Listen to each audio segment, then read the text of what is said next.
ချိုကထပြန်နေတာလားလို့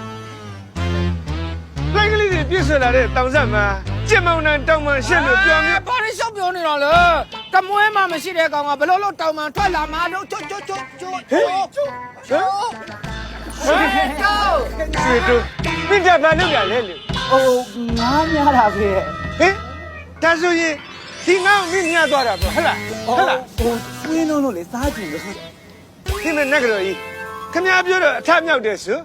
နက်ကအငွေ့စားတာမဟုတ်အတွေ့စားတာဆိုဗျ အဲ့ဒါရှင်သားမွေနေတာကျမတို့နဲ့မဆိုင်ဘူး ရှင်းတော်မွေတယ်နော်ရှင်းကိုနတ်ကြိုက်လိုက်မယ် အော်ကိုင်းကိုင်းစေဗျာဒီနဲ့နေဆွဲဆောင်နေတာကျွန်တော်မခံနိုင်ဘူး ဟဲ့ကမင်းကိုနက်မကန်ခင်ငါမင်းကိုအရင်ကြိုက်မဲကွာနားလေလားမင်းမပြည့်နဲ့လို့ဟဲ့က ဟောအဖေမလာရင်ပြည့်စရာမလိုဘူးလို့ဖေ ဟဲ့ကမင်းဒီအတန်နဲ့ငါအတန်ကြီးနဲ့လိုက်မပြောနဲ့မင်းစီကိုငါလာပြီလို့နော် အဖေလာမလို့ပြည့်ရမှာပေါ့အဖေရဲ့ပြည့်ရမှာပေါ့လို့နော် အာ